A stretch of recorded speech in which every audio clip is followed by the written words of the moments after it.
Kisah teladan generasi terbaik. لقد كان في قصصهم عبرة لأولي الألباب ما كان حديثا يفترى ولكن تصديق الذي بين يديه وتفصيل كل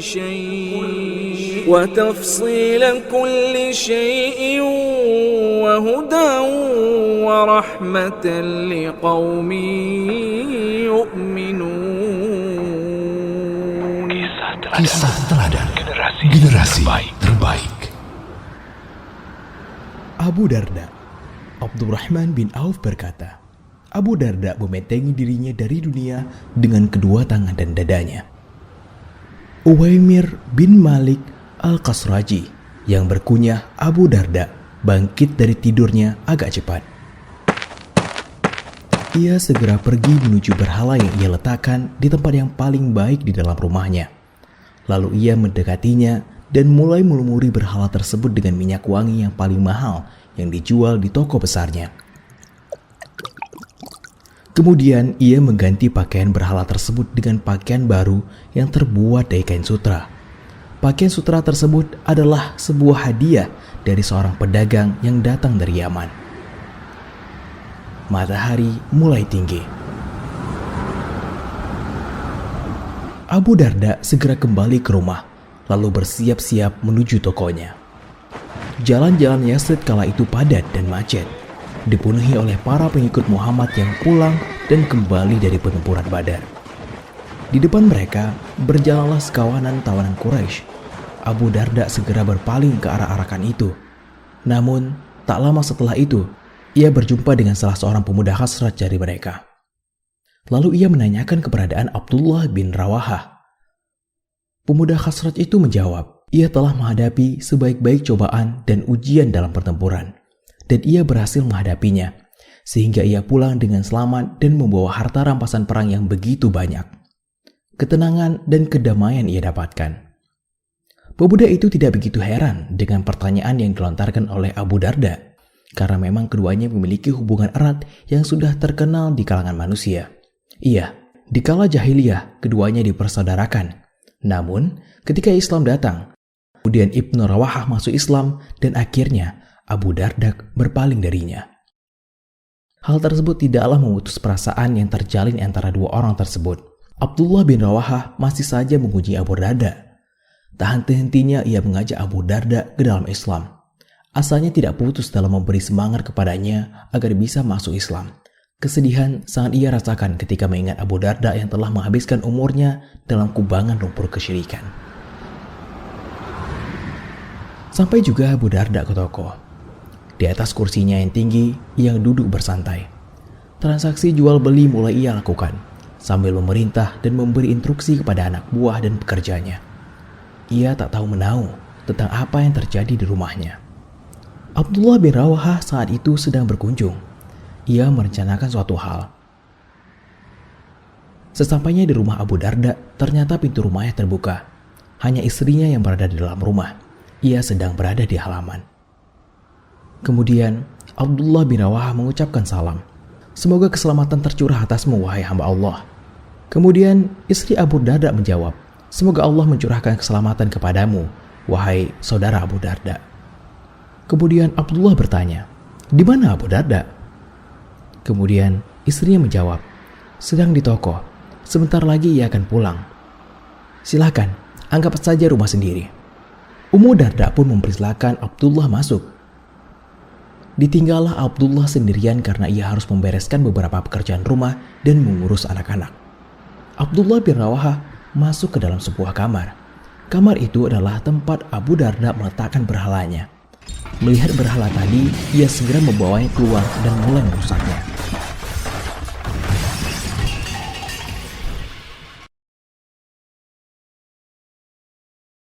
Kemudian Abdullah bin Rawahah berkata, sungguh, segala hal yang disembah selain Allah adalah batil. Sungguh, segala yang disembah selain Allah adalah batil. Setelah selesai menghancurkan berhala itu, Abdullah kembali masuk ke dalam rumah. Ummu Darda masuk ke dalam ruang berhala. Ia kaget dan terperanjat melihat berhala itu sudah hancur dan terpotong-potong. Seluruh bagian berserakan di tanah, berhamburan tak karuan. Sambil menampar-nampar pipinya, Ummu Darda berkata, "Engkau telah membinasakanku. Engkau telah membinasakanku, wahai Ibnu Rawahah." Tak lama kemudian Abu Darda pulang. Ia mendapati istrinya duduk di depan pintu kamar berhala. Tak henti-hentinya ia menangis. Suaranya keras, raut muka ketakutan memenuhi wajahnya. Kemudian Abu Darda bertanya, "Kenapa engkau?" Lalu istrinya menjawab, "Tadi ketika engkau tidak ada, saudaramu Abdullah bin Rawahah datang ke sini. Ia telah merusak dan menghancurkan berhalamu." Abu Darda segera memperhatikan sekelilingnya. Ternyata berhalanya sudah berserakan, hancur tanpa bentuk. Api kemarahan menyala dan bertambah besar kobarannya. Ia bertekad menuntut balas kepada Abdullah bin Rawahah. Namun, tekad balas dendamnya tak begitu lama. Kobaran kemarahannya pun meredup. Bahkan, nyalanya mulai mengecil. Ia berpikir sejenak merenungi kejadian tersebut. Kemudian ia berkata, kalau berhala tersebut memiliki kebaikan, tentu ia bisa membela dirinya dari kejelekan. Dengan segera ia menemui Abdullah bin Rawahah. Ia mengajaknya menemui Rasulullah SAW. Akhirnya, mereka berdua berangkat menemui beliau. Abu Darda pun menyatakan dan mengumumkan keislamannya. Ia adalah orang terakhir dari penduduk desanya yang masuk Islam.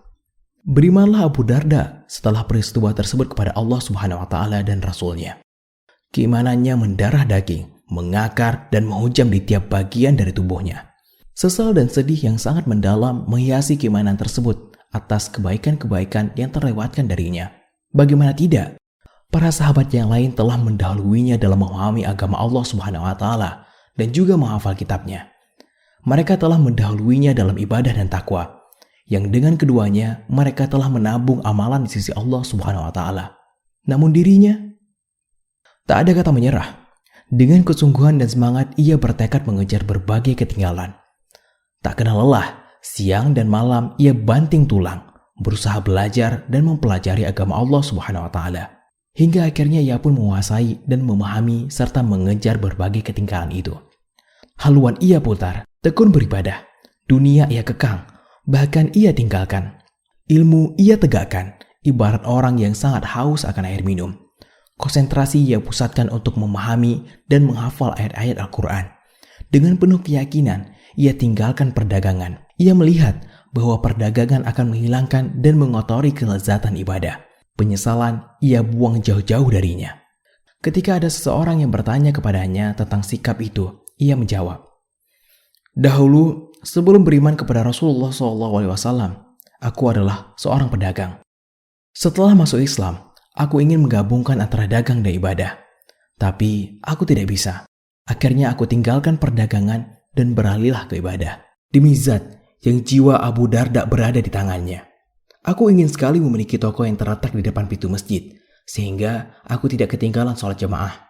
Lalu aku berdagang dan setiap hari mendapatkan untung 300 dinar. Lalu ia memandang si penanya dan berkata, sungguh, aku tidak bermaksud mengatakan bahwa Allah Subhanahu wa Ta'ala telah mengharamkan jual beli. Namun, saat ini aku sangat ingin sekali menjadi orang-orang yang tidak lalai dari zikir kepadanya disebabkan perdagangan dan jual beli. Tidak hanya perdagangan saja yang Abu Darda tinggalkan. Bahkan, dunia pun ia buang jauh-jauh dari sisinya. Ia berpaling dari segala jenis kesenangan dan perhiasannya. Sekedar sesuap nasi yang bisa menegakkan punggungnya dan selembar kain yang bisa menutupi badannya sudah cukup baginya.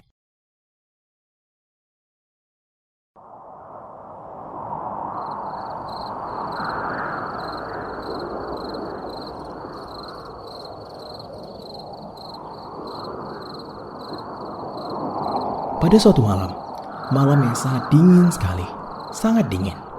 Sekelompok orang singgah di tempat Abu Darda. Ia pun memberi mereka makanan untuk menghangatkan badan mereka, namun tidak memberi selimut.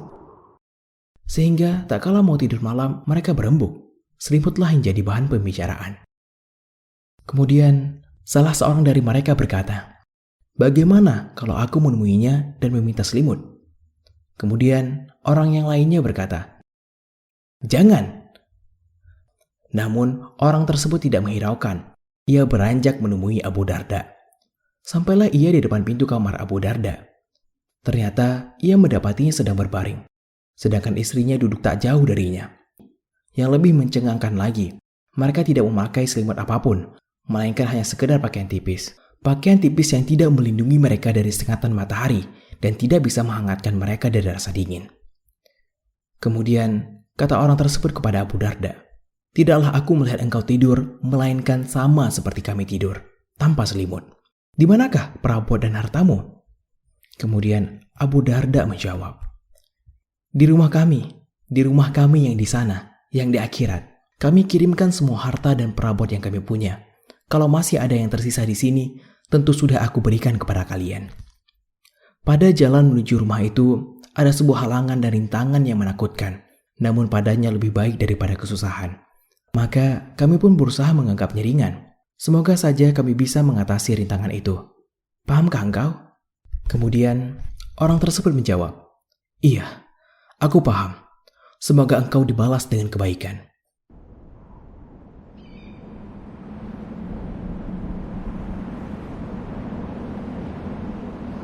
Pada masa Khalifah Al-Faruq, Umar bin Al-Khattab, sang khalifah, menunjuk Abu Darda sebagai gubernur untuk negeri Syam. Namun ia menolak tawaran itu. Umar terus mendesaknya, hingga Abu Darda berkata kepadanya, "Wahai Umar, kalau engkau ridha, biarkan aku pergi ke sana untuk mengajar kitabullah dan sunnah nabinya, kemudian mengimami sholat mereka. Maka aku akan pergi." Umar akhirnya mengizinkannya. Abu Darda berangkat ke Damasik. Sesampainya di kota tersebut, ia dapati penduduknya telah cinta dan terlena dengan kemewahan. Mereka telah tenggelam dalam kenikmatan dunia. Mereka telah tertipu dengan semua itu. Abu Darda mengambil tindakan. Ia mengundang semua orang, mengumpulkannya di sebuah masjid. Kemudian ia pun berdiri di hadapan mereka dan berkhutbah. "Wahai penduduk Damasik, kalian semua bersaudara dalam agama ini. Saling bertetangga. Kalian semua adalah saling menolong untuk menghadapi musuh. Wahai penduduk Damasik, apa yang menghalangi kalian untuk mencintaiku? Apa yang menghalangi kalian untuk menerima nasihatku ini? Padahal aku tidak mengharapkan suatu apapun dari kalian.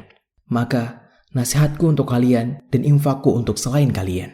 Aku melihat bahwa ulama kalian telah meninggal, sedangkan orang-orang bodoh di antara kalian tidak mau belajar. Kalian juga telah rela dengan apa yang Allah Subhanahu wa Ta'ala khawatirkan menimpa dan menipu kalian. Sebaliknya, kalian telah meninggalkan perintah-perintahnya. Kalian juga telah mengumpulkan harta-harta yang tidak kalian makan. Kalian membangun rumah-rumah yang tidak kalian tempati. Kalian berangan-angan terhadap sesuatu yang tidak mungkin kalian dapatkan. Orang-orang sebelum kalian telah mengumpulkan harta-harta. Mereka juga berangan-angan. Namun tak lama kemudian mereka binasa dengan semua itu. Angan-angan mereka adalah tipuan belaka. Rumah-rumah mereka adalah kuburan. Lihatlah kaum Ad. Mereka telah memenuhi bumi ini dengan harta dan anak-anak. Siapa yang mau membeli warisan Ad dariku dengan 2 dirham? Mendengar nasihat Abu Darda, orang-orang menangis. Sampai-sampai isakan dan raungan tangisan mereka terdengar dari luar masjid. Sejak hari itu, Abu Darda memimpin manusia dalam majelis-majelis. Ia mulai berkeliling ke pasar-pasar, menjawab pertanyaan orang-orang, mengajari mereka, dan memanfaatkan segala kesempatan dan sesuatu untuk hal-hal yang bermanfaat.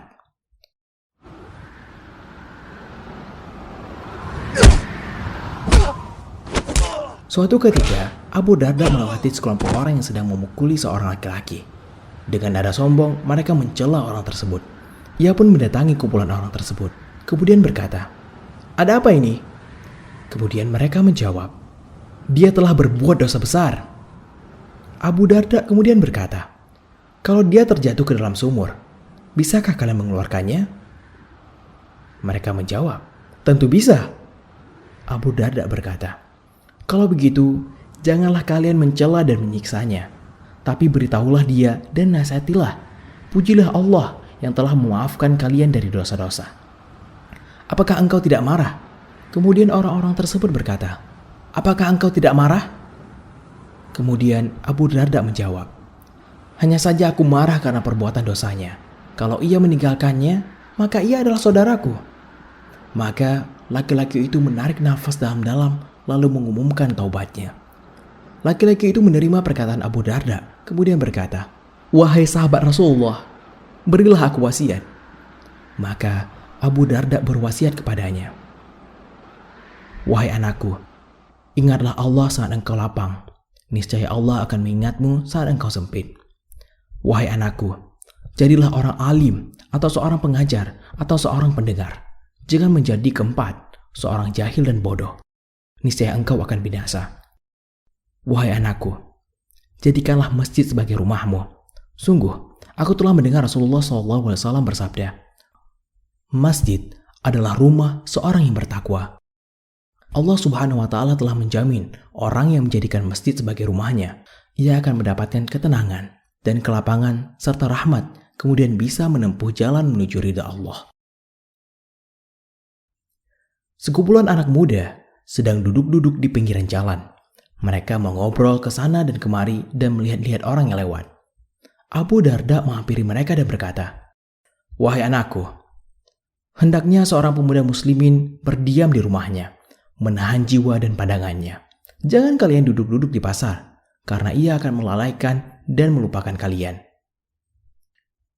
Selama Abu Darda tinggal di Damasik, Gubernur Pusat Muawiyah bin Abi Sufyan mengirim utusan kepadanya. Ia hendak melamar Darda, putrinya Abu Darda, untuk sang anak gubernur yang bernama Yazid. Namun Abu Darda tidak mau menikahkannya dengan putrinya. Ia lebih memilih pria lain dari kaum muslimin. Ia lebih rela dengan pria tersebut karena bagusnya agama dan akhlaknya. Tersiarlah berita itu di antara manusia. Orang-orang berkata, Yazid bin Muawiyah telah meminang putri Abu Darda, namun dia menolaknya. Ia lebih memilih pria lain dari kaum muslimin. Ia pun bertanya sebabnya. Kemudian Abu Darda menjawab, "Aku memilih pria yang paling baik untuk agama Darda." Kemudian orang itu bertanya, "Kenapa? Bagaimana pendapat kalian apabila Darda berada di tengah-tengah pelayanan yang senantiasa siap melayaninya? Dan ia dapati jiwanya dalam sebuah istana yang sinar dan kimilaunya menyambar dan membutakan pandangannya. Akhirnya, jadi apa agamanya?"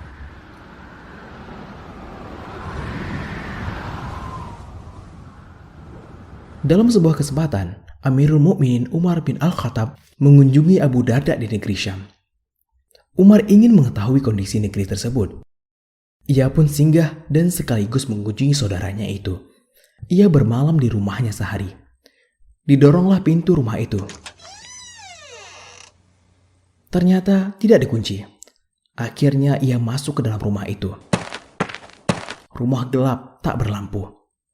Abu Darda merasakan kedatangan Umar. Maka ia pun menyambut dan mengucapkan marhaban serta mempersilahkannya duduk. Secara bergantian, kedua orang itu berbagi cerita. Hanya kegelapan yang menghalangi kedua mata itu memandang temannya. Umar memeriksa dan melihat-lihat bantal Abu Darda. Ternyata bantalnya hanya kain selendang. Kemudian ia memeriksa ranjangnya. Ternyata hanya terbuat dari kerikil-kerikil. Kemudian ia meraba selimutnya. Ternyata hanya sehelai selendang yang tidak melindungi dari dinginnya kota Damasik. Umar pun berkata kepadanya, "Semoga Allah merahmatimu. Maukah engkau aku beri kelapangan? Maukah bila aku mengirimkan sesuatu padamu?" Kemudian Abu Darda bertanya kepada Umar, "Masihkah engkau ingat sebuah hadis dari Rasulullah, wahai Umar?" Kemudian Umar balik bertanya, "Hadis apa?" Abu Darda kemudian mengatakan, "Bukankah beliau telah bersabda, jadikanlah perhiasan dan harta dunia ini seperti bekalnya seorang musafir?" Kemudian Umar menjawab, "Iya, aku ingat." Kemudian Abu Darda berkata kepada Umar, "Lalu apa yang kita perbuat, wahai Umar?" Umar pun menangis, diikuti Abu Darda. Keduanya saling menangis hingga subuh. Abu Darda melanjutkan tugasnya, memberi nasihat dan peringatan kepada penduduk Damasik, mengajari mereka kitabullah dan sunnah nabinya. Demikian kondisi ini berlanjut hingga ajal menyebutnya. Ketika ia sakit, yang menghantarkannya dirinya kepada kematian, teman-temannya menjenguknya. Kemudian mereka bertanya, "Apa yang kau keluhkan?" Kemudian Abu Darda dengan penuh kesedihan menjawab, "Dosa-dosaku." Mereka kembali bertanya, "Apa yang kau inginkan?" Abu Darda menjawab, "Maaf dan ampunan dari Rabbku." Lalu ia mengatakan kepada orang-orang di sekitarnya, "Tolong talqin aku, la ilaha illallah, Muhammadar Rasulullah."